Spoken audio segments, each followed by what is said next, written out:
इधर के तुम्हें बोला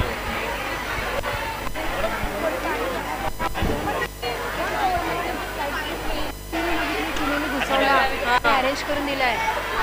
काय झालं?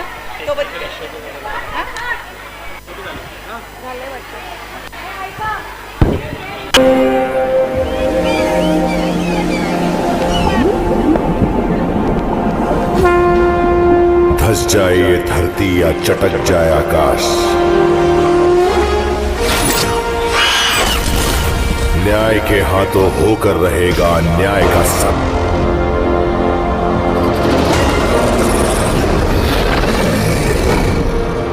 का इतिहास है और इस इतिहास का सबसे यशस्वी पन्ना वो है जिस पर मर्यादा पुरुषोत्तम भगवान श्री राम की कथा अंकित है. ये कथा और श्री राम का यशगान करोड़ों कल्पों में भी पूर्ण नहीं हो सकता. श्री राम की महिमा ये है कि वो शब्द और वाणी से परे हैं, फिर भी सबके शब्दों में उतर आए, सबकी वाणी से बोल पड़े. अपने मन में राम की छवि जिसको जैसी दिखी उसने वैसी राम कथा लिखी. हरि अनंत हरि कथा अनंता, कहहि सुनहि बहु विधि सब संत.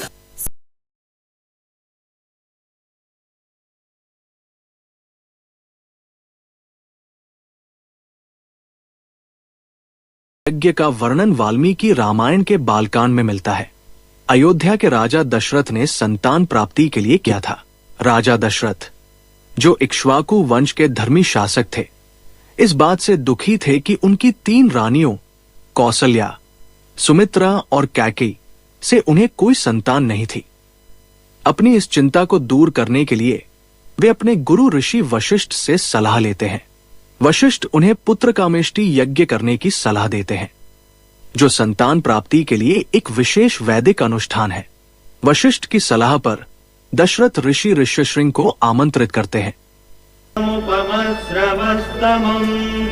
ज्येष्ठराजं ब्रह्मणां ब्रह्मणस्पत आनशृण्वन्नोतिभिः सीदसाधनम्. ॐ एकं द्वे त्रीणि चत्वारि ॐ चित्तं च स्वाहा चित्तयेदन्न मम. पुत्र कामेष्टि यज्ञ सफल हुआ महाराज दशरथ, और उसका फल ये पवित्र पायस, इसे अपनी पत्नियों में बांट दीजिए. इसके प्रताप से आपको शीघ्र ही पुत्र रत्नों की प्राप्ति होगी.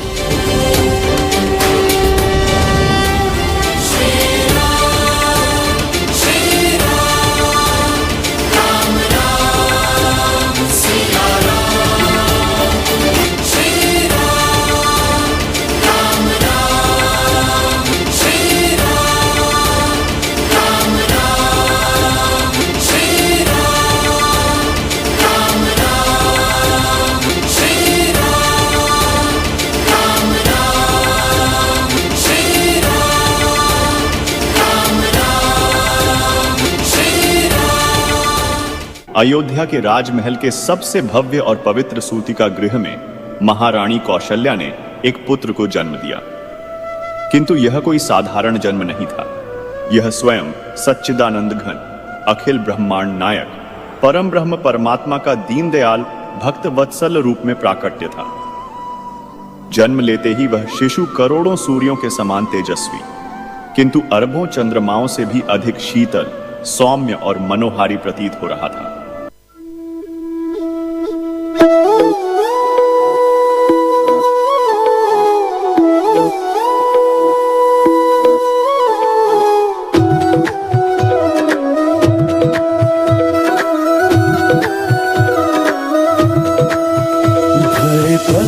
कृपाला दीन दयाला कौशल्या हितकारी, हे सूर्य सनातन भारत भूषण, अद्भुत छवि तुम्हारी, अद्भुत छवि तुम्हारी. प्रकट कृपाला दीन दयाला कौशल्या हितकारी,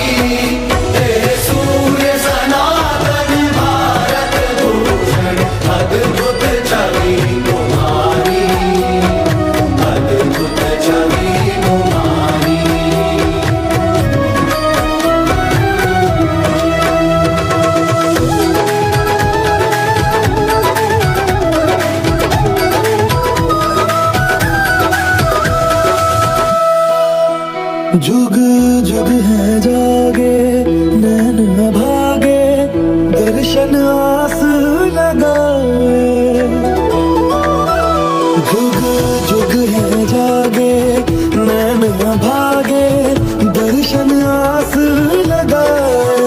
श्रीमन नारायण धन्य हुए हम तुम जो धरा पर आए, तुम जो धरा पर आए। हे वीर धनुर्धर जब भी धनुष पर तीर तुम्हारा तनता, सब शीश झुकाए सुर नर गाए। जय जय जय भगवंता, जय जय जय भगवंता।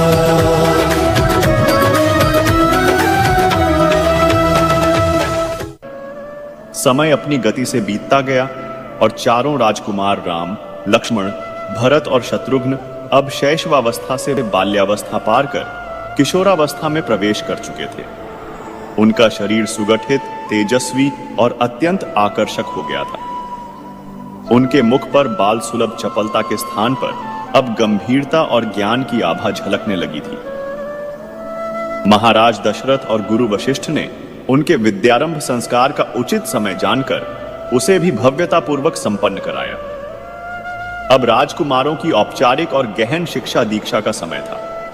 यद्यपि श्री राम उनकी शिक्षा का संपूर्ण भार स्वाभाविक रूप से कुलगुरु महर्षि वशिष्ठ पर ही था। वशिष्ठ जी का आश्रम यद्यपि नगर के समीप था, तथापि राजकुमारों की सुविधा और राजसी व्यवस्था के अनुसार उनकी शिक्षा का प्रबंध राजमहल के भीतर ही एक विशेष गुरुकुल में किया गया था।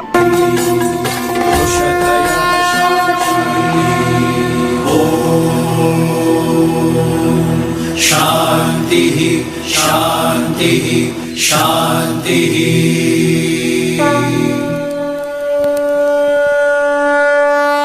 वक्रतुंड महाकाय सूर्यकोटि समप्रभा निर्विघ्नं कुरु मे देव सर्वकार्येषु सर्वदा।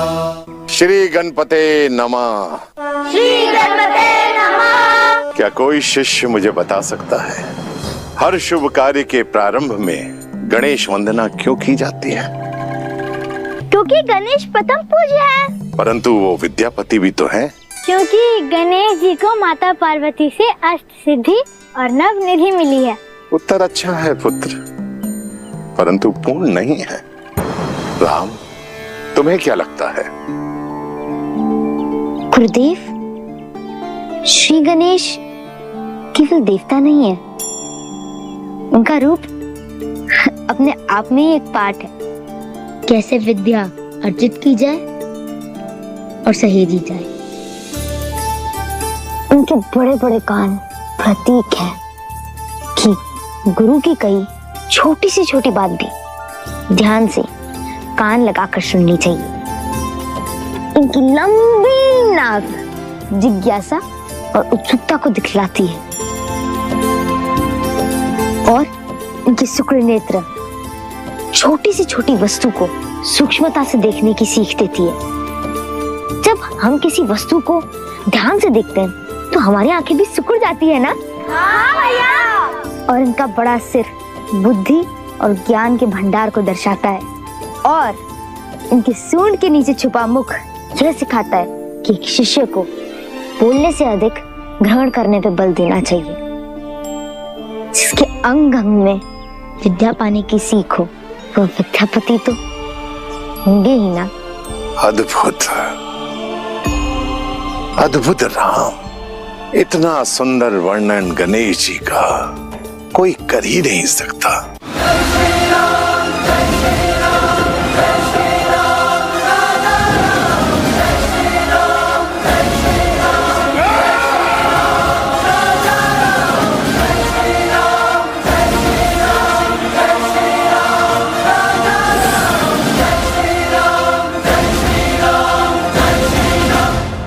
मिथिला आगमन, धनुष यज्ञ और सीता स्वयंवर। विश्वामित्र राम और लक्ष्मण के साथ मिथिलापुरी पहुंचे। मिथिला अत्यंत सुंदर, समृद्ध और विद्या का केंद्र था। राजा जनक, जो विदेह शरीर के मोह से परे कहलाते थे, स्वयं ब्रह्मज्ञानी थे। उन्होंने महर्षि विश्वामित्र और दोनों राजकुमारों के आगमन का समाचार पाकर स्वयं आगे बढ़कर उनका भव्य स्वागत किया। राजा जनक राम और लक्ष्मण के अलौकिक सौंदर्य, तेज और विनम्रता को देखकर अत्यंत प्रभावित हुए। विश्वामित्र ने राजा जनक को राम और लक्ष्मण का परिचय दिया और उनके द्वारा ताड़का वध, यज्ञ रक्षा और अहल्या उद्धार की घटनाओं का वर्णन किया। यह सुनकर जनक जी और भी प्रसन्न और आश्चर्यचकित हुए। उन्होंने महर्षि और राजकुमारों के ठहरने की उत्तम व्यवस्था करवाई। स्वयंवर सभा का दिन आ गया। मिथिला का विशाल रंगमंडप देश विदेश से आए हजारों राजा महाराजाओं, राजकुमारों, वीरों और दर्शकों से खचाखच भरा हुआ था। रावण, बाणासुर जैसे अभिमानी राजा भी वहां उपस्थित थे। सबसे पहले पधार रहे हैं 12 युद्धों में विजय पाने वाले मार्तंड राज के शूरवीर राजाधिराज राजा मार्तंड कीर्तिदेव।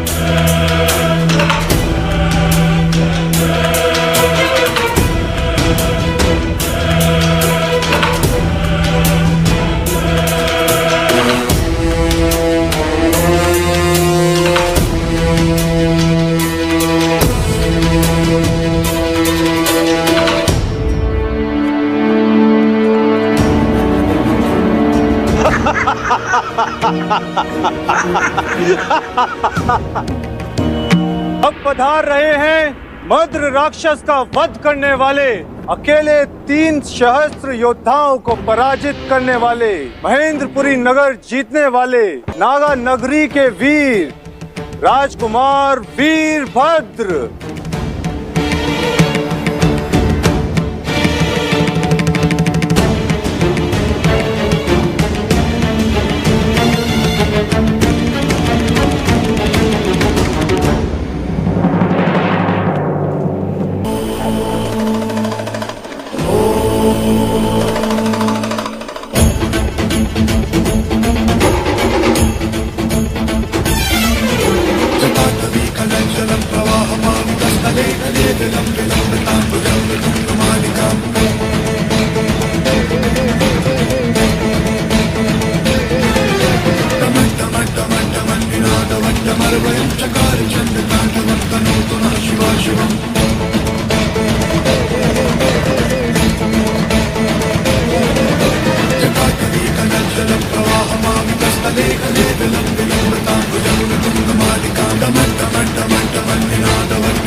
मैं वही दशानन हूं जिसने कैलाश उठा लिया था।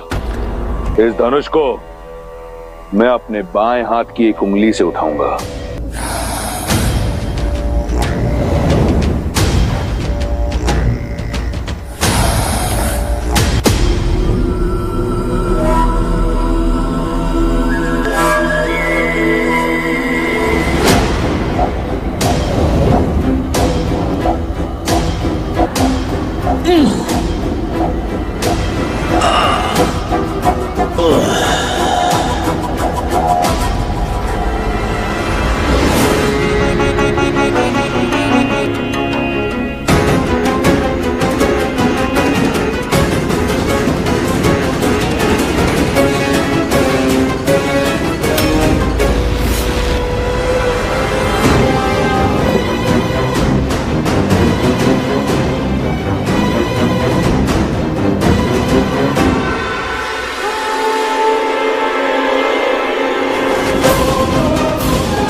अभिमान के आधार पर भगवान भी न कृपा करें। जिसके मन शुद्धि और श्रद्धा उसके संकट शिव हरे।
क्या है कोई ऐसा महावीर इस सभा में? ऐसा प्रतीत होता है कि माताओं ने महावीरों को जन्म देना बंद कर दिया है। दशरथ नंदन श्री राम की उपस्थिति में माताओं की कुख को कोसा गया। मात्र एक संकेत मिलने की देरी है और इसी सभा में इसी क्षण अयोध्या के रक्त का शौर्य प्रस्तुत हो जाएगा। महादेव के निर्णय पर आप संदेह करते हो? न तो धरा ही वीरों से रिक्त है और ना ये राजसभा। राम, तो जाओ राम, आदेश है तुम्हारे इस पिता तुल्य गुरु का। मिथिला और मैथिली की मर्यादा को भंग होने से रोको। हर लो एक विवश पिता की लज्जा और गर्वित कर दो अयोध्यापति के साथ साथ अपने गुरु को भी। विश्वामित्र समय शुभ जानी, बोले अति स्नेह मैं बानी। उठहु राम भजहु भव चापा, मिटहु तात जनक परितापा।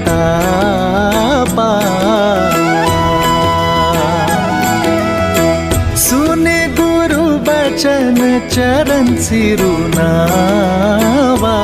विजयी भव। हर्षु विषादु न कछूर आवा। मैं अपने सभी गुरुजनों, पूर्वजों,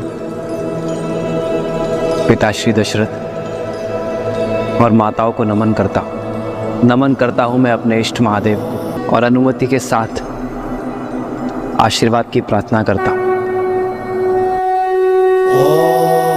महाराज, अब मुझे संकोच हो रहा है। जिस धनुष को रावण समेत कोई महाबली हिला भी नहीं पाया, क्या ये कोमल तरुण इस धनुष को उठाकर प्रत्यांचा चढ़ा भी पाएगा?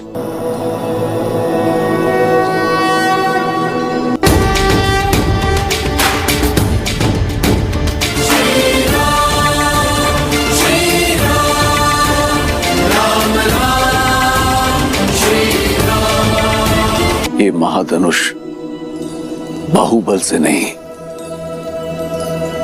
आत्मबल से उठाया जा सकता है।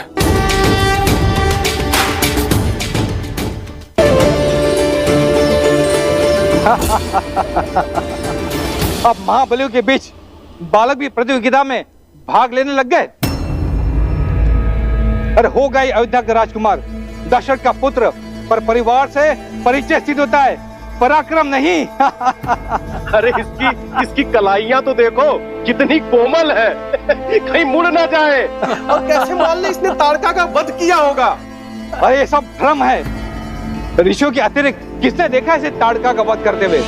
समय रहते लौट जाओ बालक, व्यायाम करो, दूध पियो। ये शिव धनुष है, बालक के खेलने का खिलौना नहीं है।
श्री रामचंद्र की, श्री रामचंद्र की, श्री रामचंद्र की, श्री रामचंद्र की।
महिला से विवाह संपन्न कर चारों राजकुमार अपनी नववधुओं के साथ जब अयोध्या लौटे तो उनका ऐसा भव्य और अभूतपूर्व स्वागत हुआ जैसा पहले कभी नहीं हुआ था।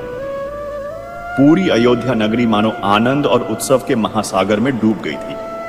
प्रत्येक घर, प्रत्येक गली, प्रत्येक चौराहा दीपों, पताकाओं, वंदनवारों और रंगोलियों से सजाया गया था।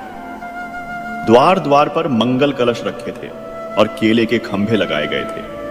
अयोध्या की प्रजा अपने प्रिय राजकुमारों और अपनी नई राजकुमारियों, बहुओं का दर्शन पाने और उनका स्वागत करने के लिए सड़कों पर उमड़ पड़ी थी।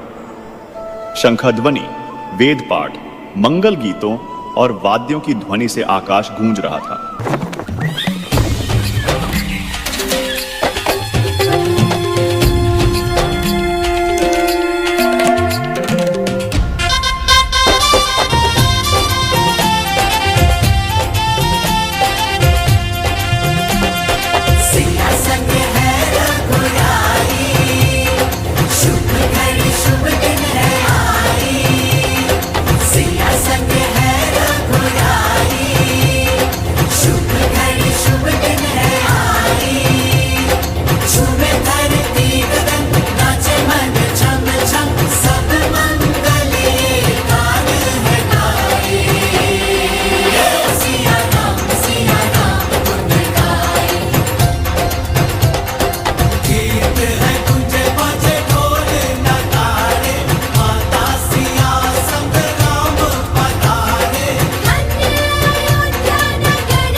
महाराज दशरथ अब काफी वृद्ध हो चले थे।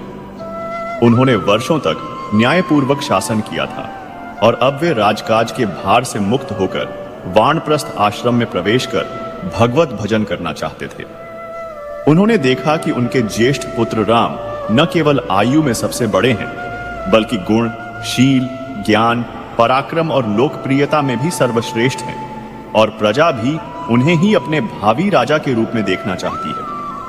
अतः महाराज दशरथ के मन में अपने सर्वगुण संपन्न पुत्र राम को युवराज पद पर अभिषिक्त करने की प्रबल इच्छा जाग उठी।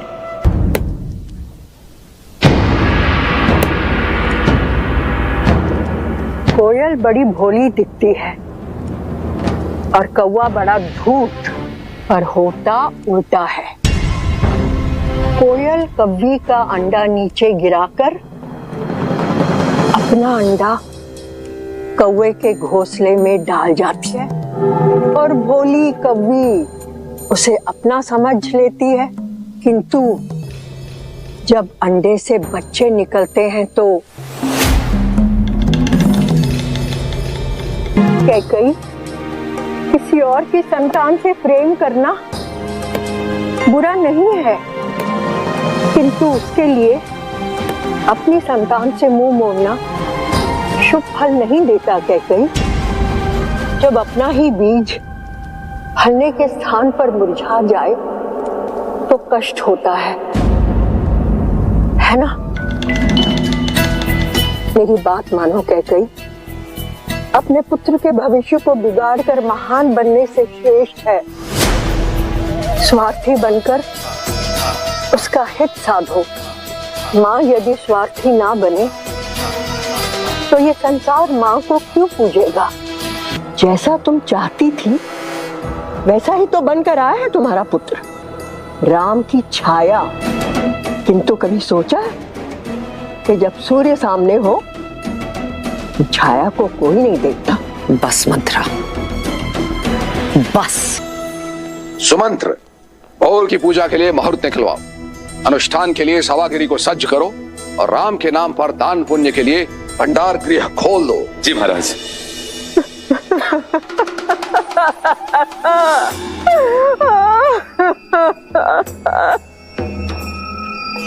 मंत्रा,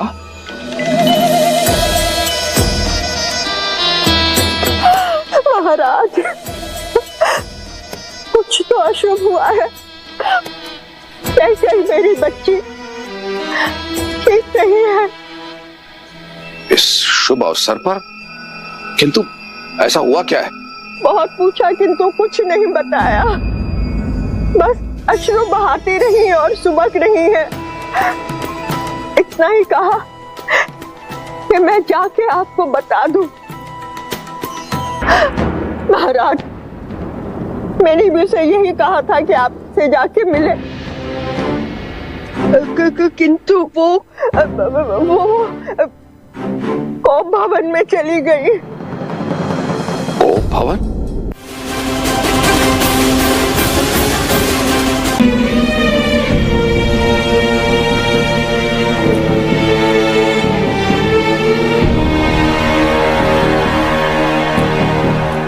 कैकेयी, बधाई हो महाराज। तो तुम तक सूचना पहुंच गई, फिर यहां इस तरह कोप भवन में क्यों हो? समस्या क्या है कैकेयी? भरत। जानती हो, जब ये सूचना राम तक पहुंची तो वो भी भरत के यहां होने की बात कर रहा था। हमारा राम भी ना बिल्कुल अपनी माँ की भांति सोचता। मैं भरत की बात कर रही हूँ, मैं भरत की बात कर रही हूँ, मैं भरत की बात कर रही हूँ। राम के गुणगान नहीं सुनने मुझे, राम के गुणगान नहीं सुनने मुझे, गुणगान नहीं सुनने मुझे, गुणगान नहीं सुनने मुझे। तुम्हें हो क्या गया है कैकेयी? सम्रासुर का युद्ध स्मरण है आपको महाराज? अपने प्राणों की रक्षा करने के लिए एक नहीं 2 वर दिए थे आपने मुझे, 2 वर दिए थे आपने मुझे। महाराज! महाराज! अयोध्यापति, अयोध्या कुछ नहीं होगा आपको, कुछ नहीं होगा आपको। तुमने केवल अपने पति के प्राणों की रक्षा नहीं की, रक्षा नहीं की, अयोध्या के महाराज के प्राणों की भी रक्षा की है। एक नहीं 2 वर देता हूं तुम्हें, वर देता हूं तुम्हें। मांगो। इस वक्त कुछ समझ में नहीं आ रहा, कुछ समझ में नहीं आ रहा। जब कुछ समझ में आएगा, कुछ समझ में आएगा, तब आपसे मांग लूंगी, तब आपसे मांग। तुम्हारे ये 2 वरदान, महाराज दशरथ पर ऋण रहे, पर ऋण रहे। जब चाहो मांग लेना, मांग लेना। तो रघुवंशियों की रीत को पूरा कीजिए और अपने दिए गए 2 वचन पूर्ण कीजिए। बोलो कैकेयी, क्या वर चाहती हो? पहला वर, पहला वर, पहला वर। अयोध्या के सिंहासन पर अब राम नहीं, पर अब राम नहीं, भरत बैठेगा, भरत बैठेगा। अयोध्या का राजा अब राम नहीं, राजा अब राम नहीं, मेरा पुत्र भरत बनेगा, पुत्र भरत बनेगा। राम के होते अयोध्या की प्रजा भरत को राजा स्वीकार नहीं करेगी। दूसरा वर तो सुन लीजिए महाराज, दूसरा वर तो सुन लीजिए महाराज, दूसरा वर तो सुन लीजिए महाराज। दूसरे वर में, दूसरे वर में, दूसरे वर में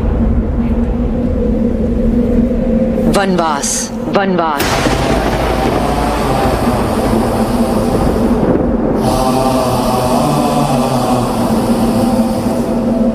राम के लिए, राम के लिए 14 वर्ष का वनवास।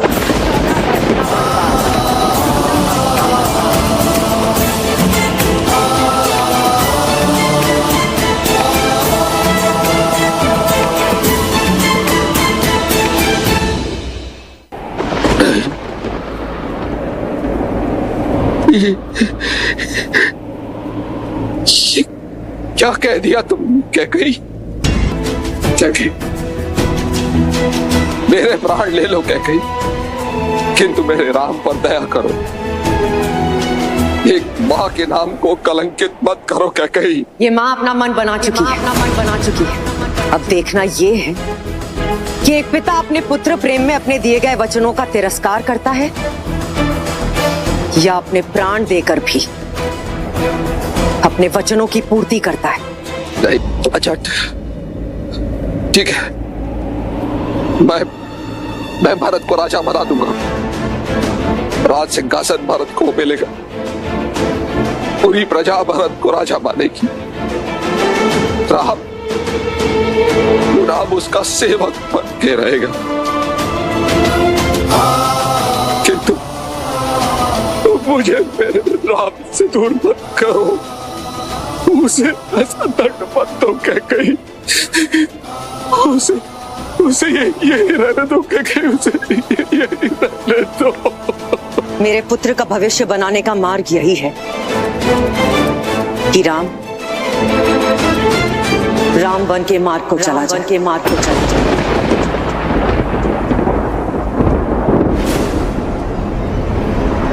अब बोलिए महाराज, एक रघुवंशी अपने वचन का मान रखेगा या एक पिता राजा हरिश्चंद्र का सत्य, भागीरथ की दृढ़ता और रघु के संकल्प की हत्या करेगा।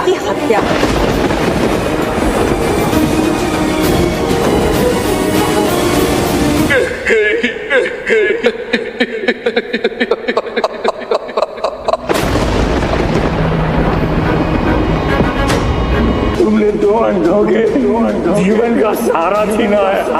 तुम भी अपनी आंखों के तारे से दूर हो जाओगे। अपने धर्म रक्षक पुत्र के वियोग में तरस कर मरोगे तुम। ये बूढ़े दुखी पिता का श्राप है।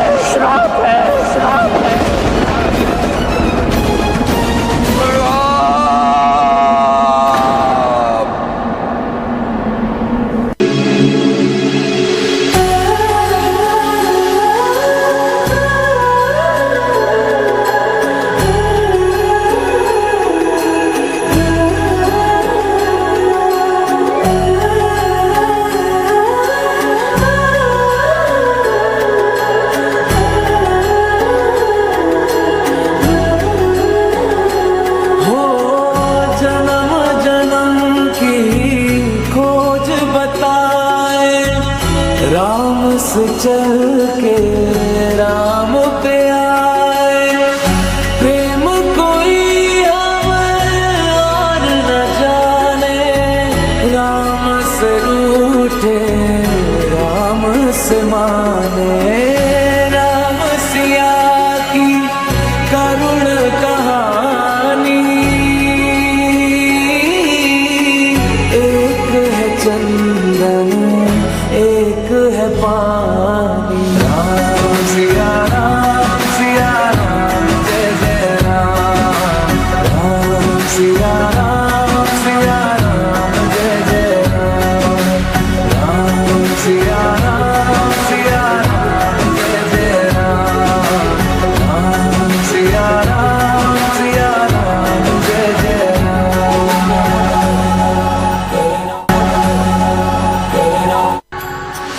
हरि अनंत हरि कथा अनंता, कहहि सुनहि बहु विधि सब संता। राम रतन धन जो कोई पाए, जीवन भर रामायण गाए। मंगल भवन अमंगल हारी, द्रवहु सुदशरथ अजर बिहारी। राम सिया राम जय जय राम। राम सिया राम जय जय राम। कौन है ये दिव्य पुरुष जिसने शूर्पणखा का मन मोह लिया। इतना सुंदर मन भावन पुरुष अवश्य यही राम है, और ये सीता। भैया को दिया वचन निभाने की घड़ी आ गई है। राम से सीता को सदा सर्वदा के लिए दूर कर दूंगी मैं।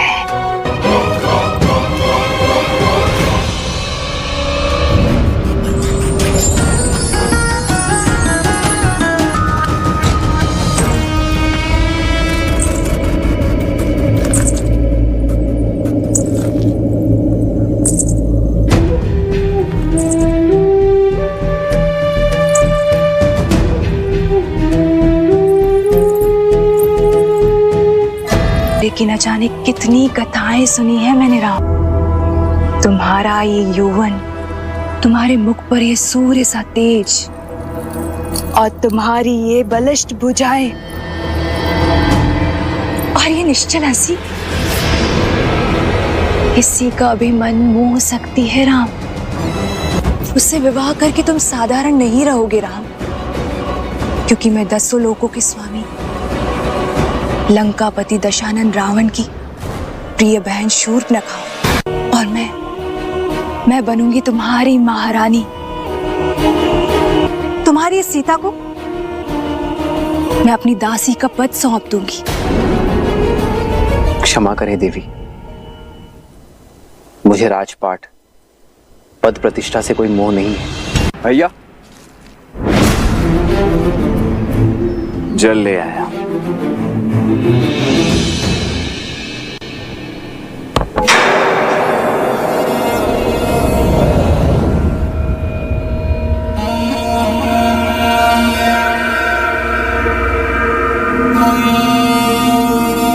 ये युवक कौन है? ये मेरा अनुज लक्ष्मण है। देखने में तो ये भी मनमोहक, और साथ में कोई भी स्त्री नहीं। मेरे पति अब इस दुनिया में नहीं रहे। मेरी पीड़ा का अंत करो, मुझे अपनी संगिनी के रूप में स्वीकार कर लो। आप मेरे बड़े भैया पर मोहित हो रही थी और अब मेरे पास चली आई। आप महाबली लंकेश की बहन राजकुमारी हैं, और मैं तो अपने भैया का एक तुच्छ सा दास मात्र हूं। तुम दोनों भाई खेल खेल रहे हो ना मेरी भावनाओं के साथ। क्यों राम, क्यों? मैं अपनी सीता के अतिरिक्त किसी और से प्रेम कर ही नहीं सकता देवी। इस सीता के कारण ही तुम मुझे त्याग रहे हो राम। अब समझी, समस्या की जड़ ये सीता ही है ना। अब इस समस्या का अंत किए देती हूँ। अपनी पत्नी के प्रेम और पत्नी प्रण की बेड़ी से बंधे हुए हो ना, आज मैं उसको ही खत्म कर देती हूँ। और जब पत्नी भैया लक्ष्मण, स्त्रीवध भैया लक्ष्मण, स्त्रीवध का महापाप मत लीजिए, का महापाप मत लीजिए।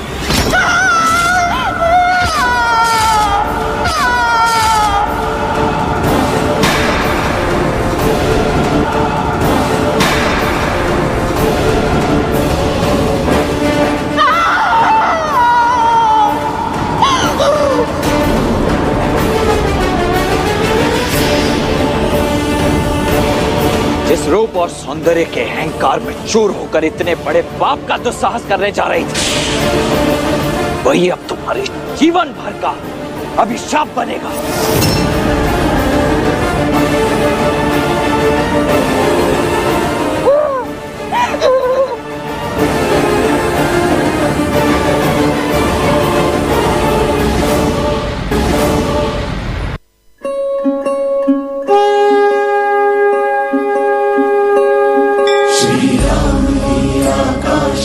श्रीराम अवनी धाम है, श्रीराम हर आयाम है, श्रीराम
का स्वर है ना?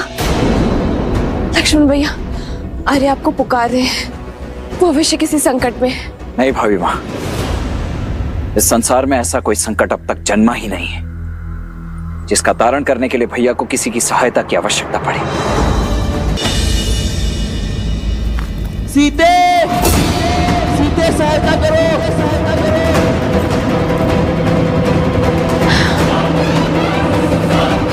हे महादेव, उन्हें आपकी आवश्यकता है, जाइए भैया।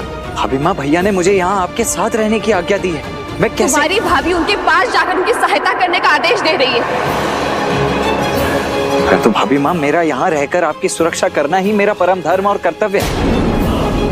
मैं ये कैसे लांघ सकता हूँ? और आपका धर्म ये भी है कि आप अपनी भाभी, अपने बड़े भाई की पत्नी का आदेश माने। ठीक है,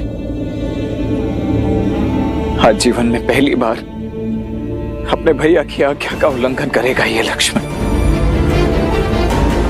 ताकि आपकी आज्ञा का मान रख सकूं।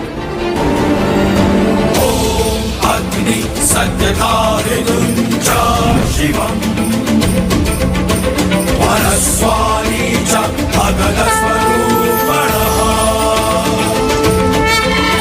सदा विदिततः क्रमातः स्निग्धो यति राम तथा मासो हि भवना सुसेता वेदया। अग्नि सत्यधारिणुञ्च शिवम् वरस्वाणी च भगवस्वरूपणः सदा विदिततः क्रमातः स्निग्धो यति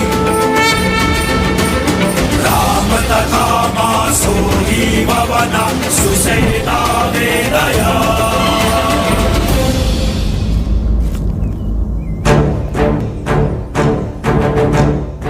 एक आज्ञा मैंने आपकी मानी, अब कृपा करके एक विनती आप भी मेरी स्वीकार कर लीजिए भाभी माँ। इस लक्ष्मण की अनुपस्थिति में ये लक्ष्मण रेखा आपकी सुरक्षा करेगी भाभी माँ। ये कोई साधारण रेखा नहीं है भाभी माँ। भैया के प्रति मेरी निष्ठा, आपके प्रति मेरा सम्मान और मेरे जीवन भर के तप का बल है ये। जो कोई भी बुरी मंशा से इस रेखा को पार करने का दुस्साहस करेगा, वो जलकर भस्म हो जाएगा। इसीलिए चाहे कुछ भी हो जाए आप इस लक्ष्मण रेखा को नहीं लांघेंगी। मुझे वचन दीजिए। अवश्य लक्ष्मण भैया।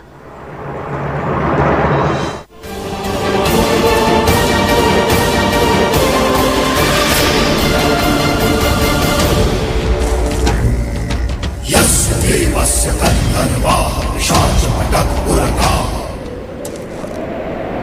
भिक्षाम देहि।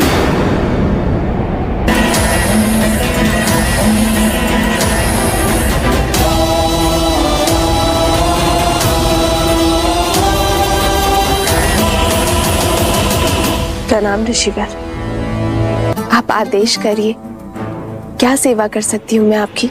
बड़ी दूर से आया हूं, भूखा हूं और थका भी। यदि भोजन के साथ विश्राम के लिए स्थान मिल जाए तो बड़ा आभार होगा देवी। अवश्य, आप यहीं रुकिए, मैं भोजन लेकर आती हूँ।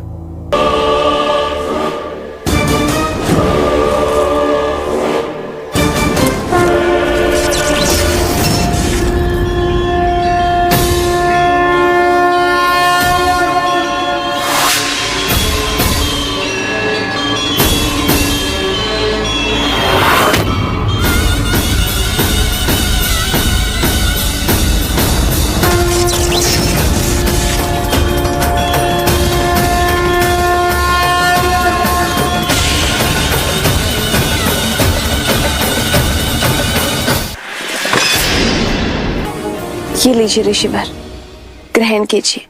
अब बैठ गया हूं, फिर से उठ नहीं पाऊंगा देवी। इस वृद्ध सन्यासी पर कृपा कीजिए और मेरा भोजन यहीं परोस दीजिए। क्षमा चाहती हूँ ऋषिवर, पर मैं वचन की डोर से बंधी हूँ, ये रेखा नहीं लांघ सकती। आप स्वयं आकर ये भिक्षा ग्रहण कर लीजिए। मैं बाहर नहीं आ सकते ऋषिवर, कृपया करके ये भिक्षा ले लीजिए। अयोध्या की कुलवधुएं वृद्ध सन्यासियों से ऐसा व्यवहार करती। घोर कलंक। आप मुझे कुटिया में निमंत्रण नहीं दे सकती और भिक्षा देने यहाँ स्वयं आ नहीं सकती। तो देवी, ये भिक्षा मुझे स्वीकार नहीं। अब मैं ये भिक्षा ग्रहण नहीं कर सकता। रुकिए ऋषिवर।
में जो वही दानव हूँ मैं, जिसने जीत तीन लोग वही मानव हूँ मैं। सारे ग्रहों को है बांधा करा काल भी अधीन, महादेव का जो भक्त वही रावण हूँ मैं। जिया स्वाभिमान में जो वही दानव हूँ मैं, जिसने जीत तीन लोग वही मानव हूँ मैं। सारे ग्रहों को है बांधा करा काल भी अधीन, महादेव का जो भक्त वही रावण हूँ मैं।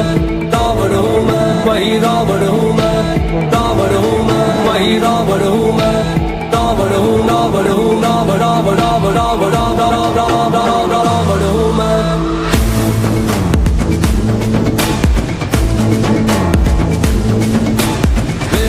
ज्ञान मुझ में भक्त महादेव का, सामने न टिकता मेरे स्वर्ग का कोई देवता। मैं ही सर्वश्रेष्ठ और मैं ही परम ज्ञानी हूँ, इतनी योग्यता है तभी थोड़ा अभिमानी हूँ। मैं काल का स्वरूप है विराट मेरा रूप, महादेव ने दिया है चंद्रहास मेरे हाथ में। नाम का प्रकोप तीनों लोक में है ऐसा, मेरे नाम से है तीनों लोक थर थर कांपते।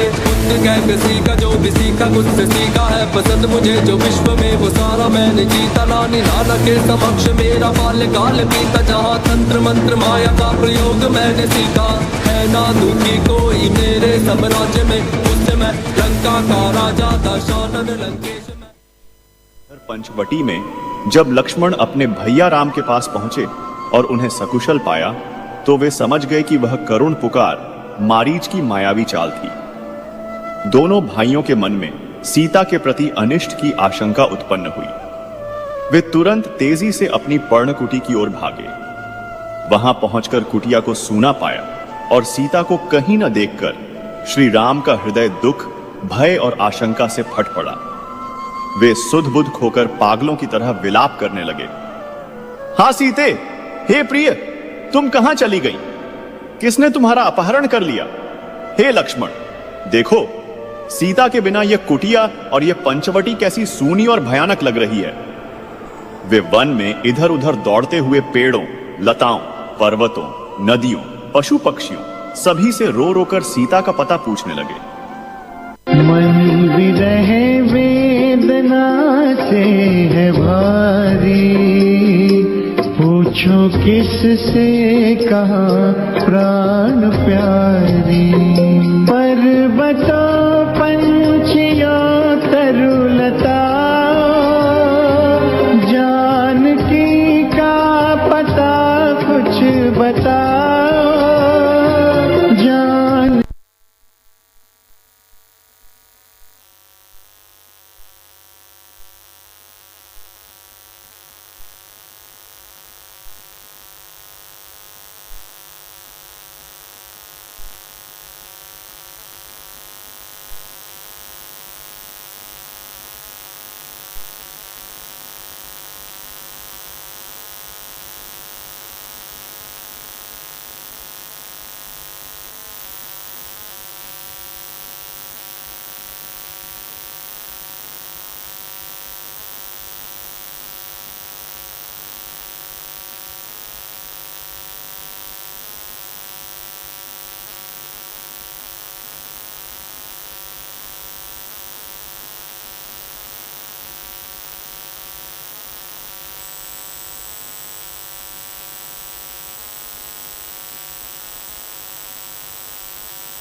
जब अंधकार ने धरती और सागर को घेर लिया, जब एक राक्षस राजा ने देवी को बंधक बना लिया था, उम्मीद मानो खो चुकी। तभी पर्वत गोद से प्रकट हुए एक महाबली भक्त, पवन पुत्र हनुमान, असीम शक्ति और अटूट भक्ति का अद्वितीय संगम। हर सांस में राम का नाम, हर छलांग में आस्था का बल।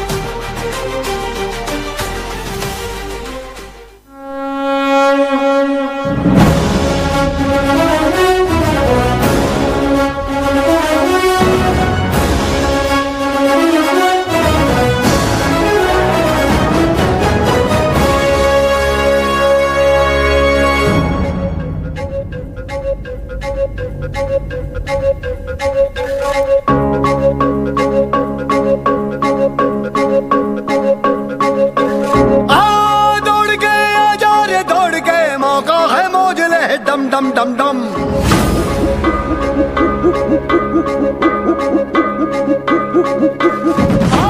दौड़ के आजा रे दौड़ के, मौका है मौज ले डम डम डम डम। बोली जरा धड़दम की थाप दे, आए हैं बाबले डम डम डम डम। औने बौने हैं सारे हम पहाड़ों से ऊंचे, बेधड़क यार जीते हैं कैसे, कोई वीरों से पूछे। क्या बिगाड़े कोई उसका, श्री हरि जिसके साथ हो भैया। नाच ले मस्ती में भैया, क्या सोचना धम धम धड़ैया। नाच ले मस्ती में भैया, हिला दे आकाश भैया।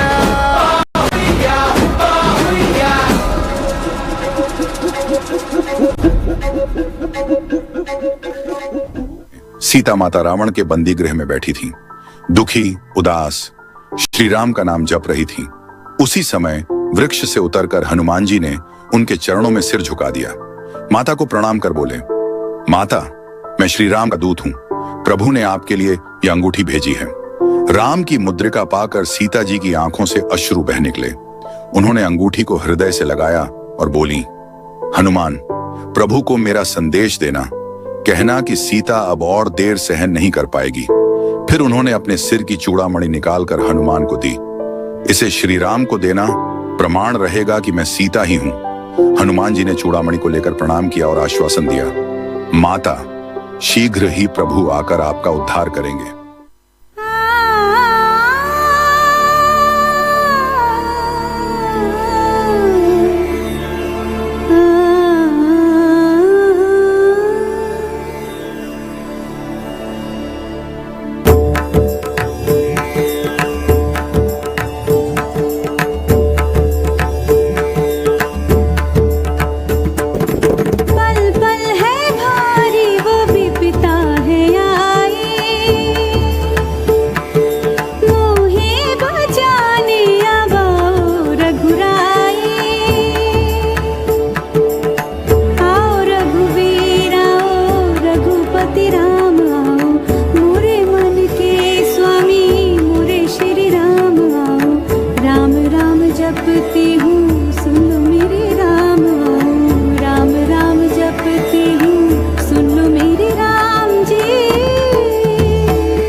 सागर जय कपीश दिगुलोक उजागर राम दूता तुलित बलधामा अंजनी पुत्र सुतनामा महावीर विक्रम बजरंगी कुमति निवार सुमति के संगी कंचन वरण विराज सुबेशा कानन कुंडल कुंचित केशा। हनुमान जैसे महाबली वानर विशाल शिलाएं ला रहे थे। देखते ही देखते वानरों के अद्भुत उत्साह और परिश्रम से केवल 5 दिनों के भीतर दक्षिण भारत के रामेश्वरम तट से लेकर लंका तक 100 योजन लंबा और 10 योजन चौड़ा एक विशाल और सुदृढ़ सेतु समुद्र पर बनकर तैयार हो गया। यह विश्व के इतिहास का एक अद्भुत और अद्वितीय इंजीनियरिंग चमत्कार था, जिसे आज भी राम सेतु या नल सेतु के नाम से जाना जाता है।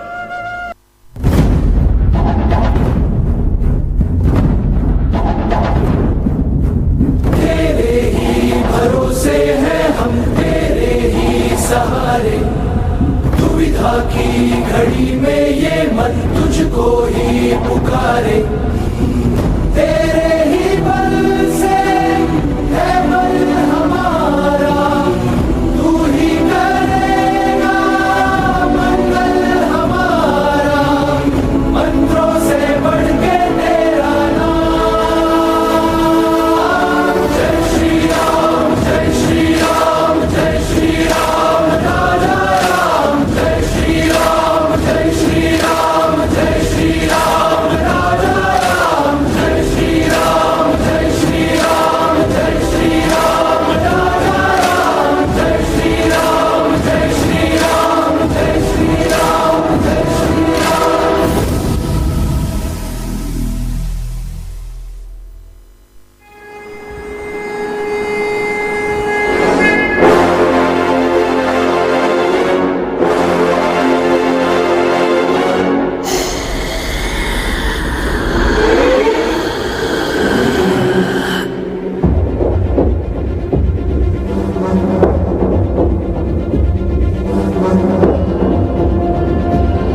जिस नाम वो श्री